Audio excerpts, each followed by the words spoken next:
We have a situation in the Caleb system. The Klingons are massing a battle fleet in that sector, and it's pointed at Federation space. I'm leading a force to respond to this aggression, and I want you to be a part of it. If they cross the line, we need to be ready for anything. Stay safe out there. This is a pivotal moment in Federation history. The Nakul may attempt to disrupt it somehow, change the course of time. We'll need to look for signs of temporal flux.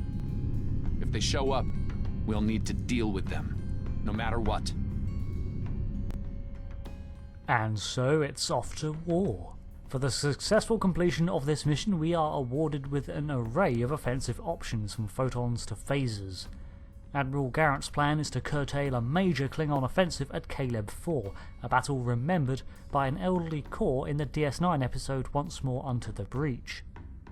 Unbeknownst to Garrett, however, we will be there as a temporal agent, monitoring the situation for Nakul manipulations. All hands, this is Admiral Garrett aboard the USS Yorktown. I'm the commanding officer of this task force. Our long-range sensor platforms have detected a Klingon battle fleet massing near this system. At the moment, they're attacking our subspace relay network in order to disrupt communications and long-range surveillance in this sector.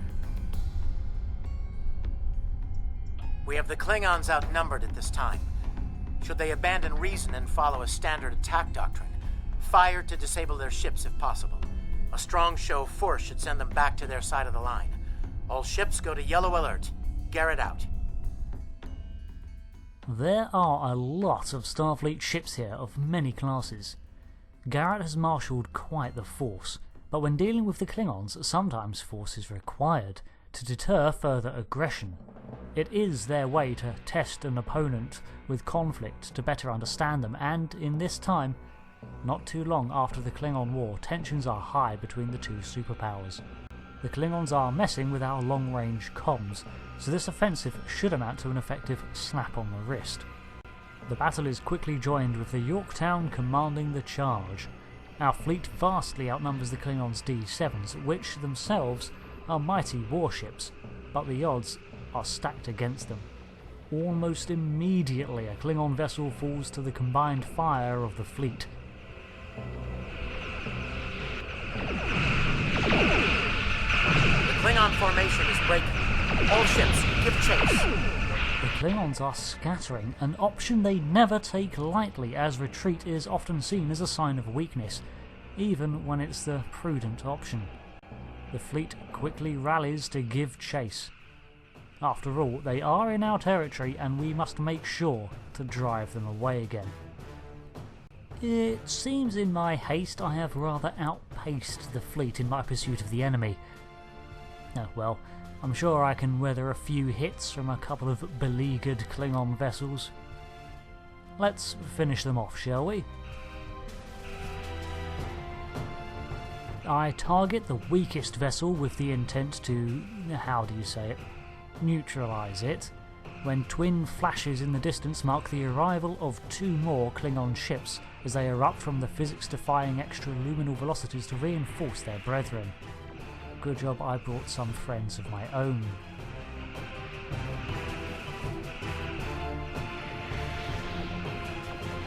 The battle reignites once more with streaks of emerald and azure when Tarsi notes a familiar disruption on sensors that reminds her of a cloak.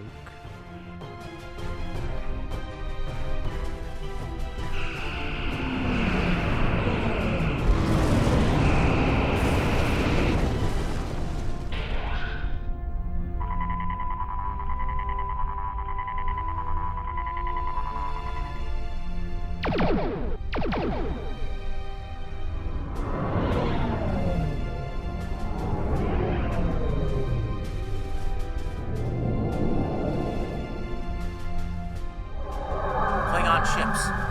Decloaking?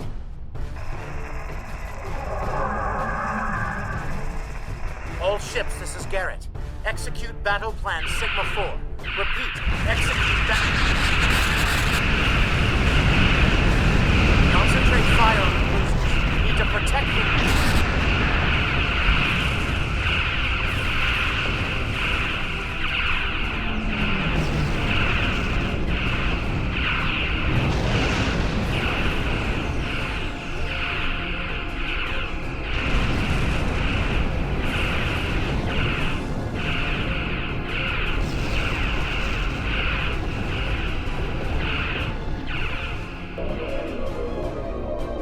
mighty Federation has been brought to heel at last by the Klingon Empire. Those who remain shall know mercy in return for your unconditional surrender. I thought Klingons didn't take prisoners, Core. We Klingons can be gracious in victory. Though, should you wish to die in battle with honor, I will gladly oblige you. I'm picking up a temporal anomaly on one of the Klingon ships. It's consistent with readings we've seen at previous Nakul incursions. They're trying to interfere with the timeline again. Surprise me. But with the ship holding a tractor beam, there is not much I can do. Leave that to me. I'll modify the transporter and beam you over, past their shields. Once on board, free the ship and neutralize the anomaly if you can. Hurry. We're literally running out of time. So perhaps things aren't unfolding as history should. With the Nakul presence here, anything is possible, so beaming to the IKS Klothos, our mission is to resolve this, as we have many times before. Except this time, Tarsi's brought explosives. So let's place them strategically around the ship to disrupt the power supply, and hopefully free us of the tractor beam. First though, let's look around the Klingons' barracks. Unlike Starfleet vessels, the Klingon ship interiors are far more Spartan and militaristic. A footlocker, a cabinet, a single bunk per soldier.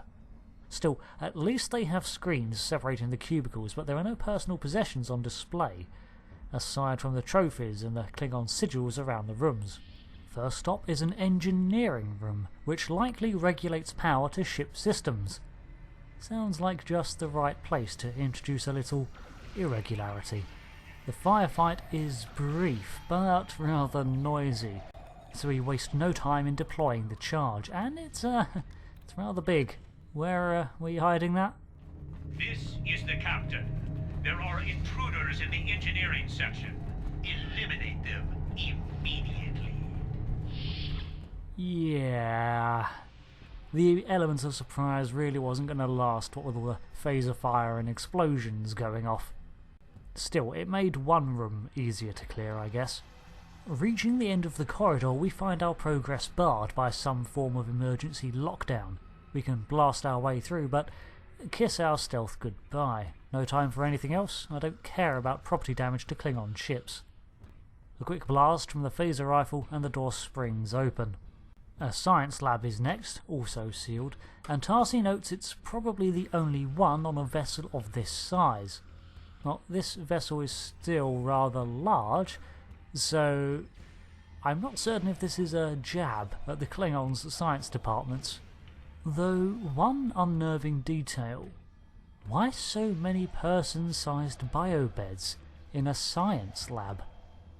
Perhaps for experimentation? Before we set the second charge, I give the corridor outside a quick sweep. After all, I don't want to be blasted in the back while I'm trying to deploy this unwieldy device. Cutting through yet another door, we find a sergeant and 4 other Klingon soldiers. Not too hard to deal with. In their haste to shed our blood, they effectively bottleneck themselves in the doorway, making them easy pickings. The room they were in appears to be some sort of officer's mess, or at least it will be after this charge goes off.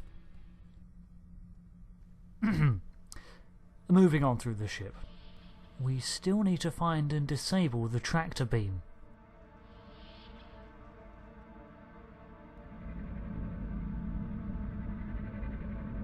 You need to finish them now. All of them. You don't understand how dangerous they are. I don't need to do anything. Do not forget who is captain here and who is merely a visitor. I've given you the means to victory. I suggest you use them now. Noted, though it seems we have other concerns now. I warned you, Core. Deal with this. Don't fail me.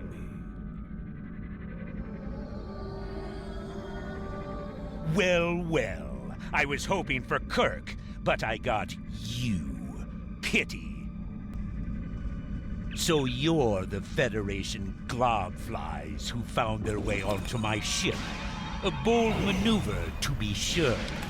Bold or not, you remain insects. A minor nuisance to be exterminated. Sorry to cut you off, Core, but you were shooting at me.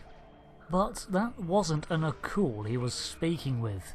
But this disfigured figure seems to be the one supplying the Klingons with the means to win.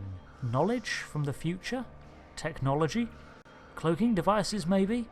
But the Federation always suspected Romulan involvement in cloaking tech. It seems the relation between Core and this interloper are confrontational, though. Clearly he doesn't like being ordered around. A valiant effort, little fly. But it is over! Glorious!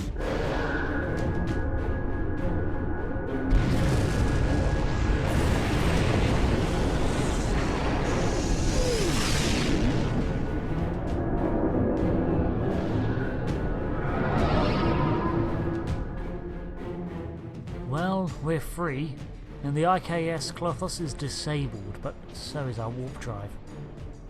We can still free the remainder of our trapped forces, however, so we set course for the nearest Raptor with a tractor lock on one of our ships, and unleash hell.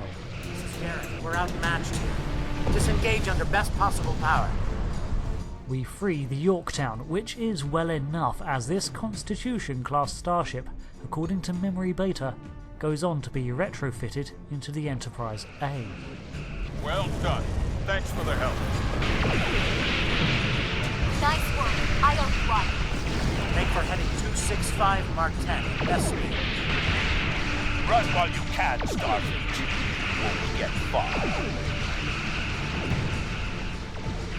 The fleet is retreating to warp out of the system. However, we still don't have warp capabilities. And we've kind of annoyed a lot of Klingons here. Okay, well, if we put some range between us and the main bulk of the fleet, maybe we can pick them apart one at a time. But these new Klingon vessels, they are rather powerful, and putting up a fight is effectively a no-win situation here. Escape isn't an option either. How's the fleet doing? They're away! But, well, the Armiger's not going anywhere. Be forgotten. Target achieved. We've done this all. Give 'em hell. At least one Starfleet officer has the courage to die well. Tomedun Bomedun. Okay, so now we just need to keep the Klingons' attention occupied long enough to ensure that the rest of the fleet escapes without pursuit. Well, let's take out a few of them, but I'm looking for Core's ship. The Klothos. Alright, the Armiger may be outclassed by Constitution on paper, but I think it's time to prove she has it where it counts. Shut up, Daniels! I don't care if he's supposed to live into the 24th century. He punched me in the face!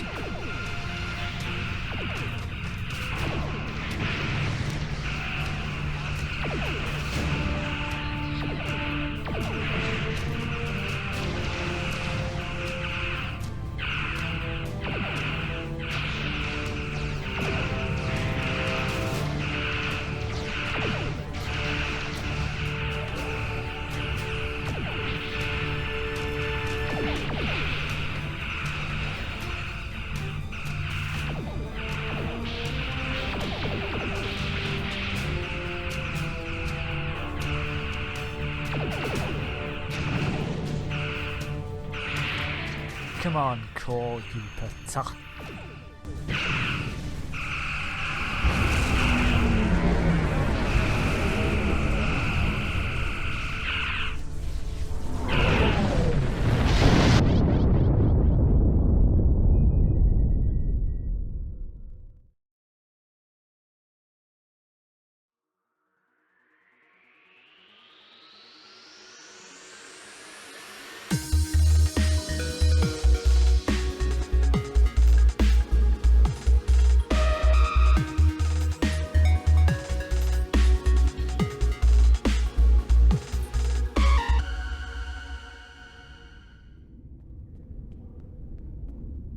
Right.